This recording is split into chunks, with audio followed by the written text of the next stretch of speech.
One, two, three. Got it. Gosh, we're teamwork. Don't try to take this from me. Don't try to take this from me now. All right, so at this point, we all know what happened to Paramore a couple years ago. Two of the band's core members, Zach and Josh Farrow, left the group, leaving them as a trio with just Хэйли, Taylor, and Jeremi. Well, anyways, fast forward a couple years, the band has finally put out their first full-length album since, and it's doing really well. It went to #1 on Billboard in the US, and people are really digging it. The band came into the studio last week, and I got to talk to them all about their recent successes. Watch. Feels like the waking from the dead, and everyone's been waiting on me. So the album is finally out. Congratulations. Are people finally over talking about it being a comeback record, talking about, you know, the rejigging? Can people just look at this thing as a piece of music by Paramore at this point? I think we're getting there finally. Yeah. You know, we've definitely had to answer a lot of questions about it, which, you know, makes sense. You That's know, gotta drive you bananas. Well, you know, that's our story. You know what I mean? You can't blame people, but I think hopefully that is nearing an end, and I think people are finally starting to see us. We're ready to move on. New. Yeah, we are too. So the album comes out, debuts at #1. Your first debut at #1. How important was that for this album? It was a really big deal to us. We're really proud of the record, and it comes after a lot of ups and downs that, you know, at the time we didn't know we were going to make it through. Did you need that reaffirmation, do you think, to see it go #1? I don't know that we needed it. It was really exciting for us because we've been working so hard. Kind of like put us on the good right foot, you know what I'm saying? 'Cause after all this time, I'm still into you.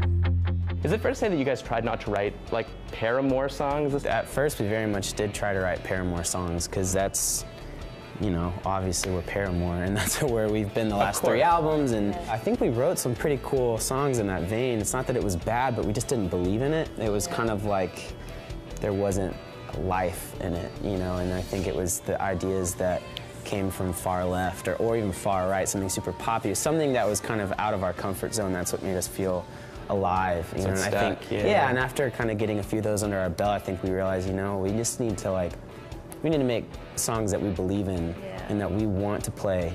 That kind of changed the whole landscape of the entire thing. I should be over all the butterflies, but I'm into. It's interesting, you know, you guys debuted at #1. Fall Out Boy had an album debut at #1. Is it sort of refreshing to see some mainstream rock taking over, you know, the charts back from the pop a little bit? It's cool that we ended up being one of the bands that really get to wave that flag and be stoked about it. At times, bands like us are the total underdog. We go and we play these radio shows, or we go and we do these like big press things, and like we're one of a very small select few bands that they talk to, where most people are pop artists. And it's cool that people like to hear guitars and people like to hear some angst and, you know, all that stuff. I think that as long as we feel like we're doing something genuine, then I don't really care which genre it is.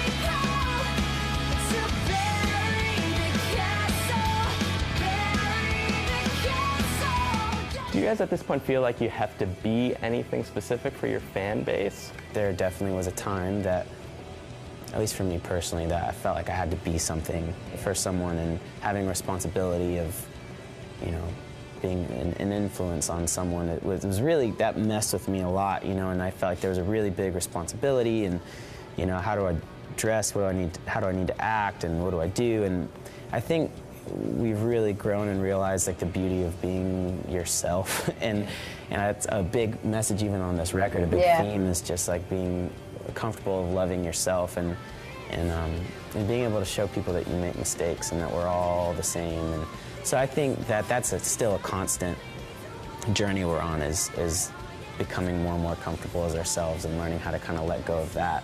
Yeah, we're not gods. Thank you guys so much for hanging out. I appreciate it very much. Thank you. Thanks a lot. Thanks, guys. Still into